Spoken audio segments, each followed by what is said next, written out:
This new release has Simpson Strong-Tie HDUE hold downs. I can find them right inside of the shear wall. If I double click on a shear wall, I draw a new shear wall, I'll see I have a hold down option and I have the HDUE option right here. So what I'm seeing is the ability to, it's designing it based on the HDUE selected in my one pour. If I want to force it to be there, I can. I have HDUEs listed in my list for my concrete hold downs. I also have the older hold downs as well. So it might be something you want to alter so that you just use HDUEs. You can select that HDUE. We have a new filter option right here, which allows you to pick from certain types of groupings, and I'm going to pick that HDUE and it's going to only select that. I'm going to automatically select it and it gives me just this piece here. Otherwise, I can go in and force it to be something specific on this HDUE list.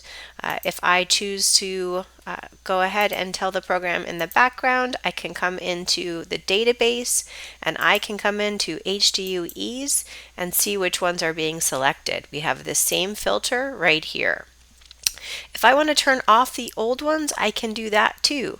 So what I would do is go into my screw hold downs, which are going to show both the HDUs and the all my other different older styles here. So I can sort them, and I'm going to find out here I have right now HDUs.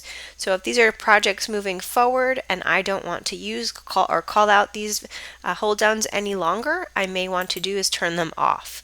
To do that, I'm going to go ahead and select that HDU and scroll all the way to the bottom of that list here, select them with my shift key, and that will select all of these options, and then I'm going to go to usage no and update selections.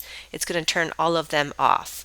We kept them on for you as just an option depending on the type of projects you're doing. If you're doing older work, you may still want them. In the future, we may want to turn those fully off in all versions of Lava. But for now, and during a transition, we have them on, but you're welcome to turn them off. And then you can go and make sure that your HDUEs are on and selectable. If you've made it in this video this far and you're not seeing HDUEs in your drop-down, what that means is that you are probably using an older model.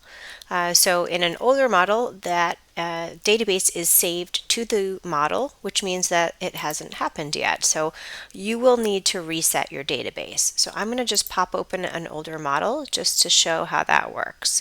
So if I open up an existing older model, and I will see when I get to this database in the background here, if I go into this model, I will see I built this a while ago, and when I go to shear walls and hold downs, I'm not going to see the HDUE listed here. That's okay, I can easily bring it back. But the way I do that is I go to Settings, Preferences, and then I'll go to my Reset tab, and I have a feature here that allows me to release just the hold downs for my database. I'm not unlocking anything else, so I'm not going to lose all my data that I might have invested into my shear wall schedules or any of the other schedules. So I'm going to say OK, just reset that. And now I should find my HDUEs listed, and there they are. So I can go ahead and make any changes to this file. Going forward, if I create new files, they will always have this HDUE listed. In older files, I can follow that trick right there. Thanks for watching the video, and check out more on lavabuild.com.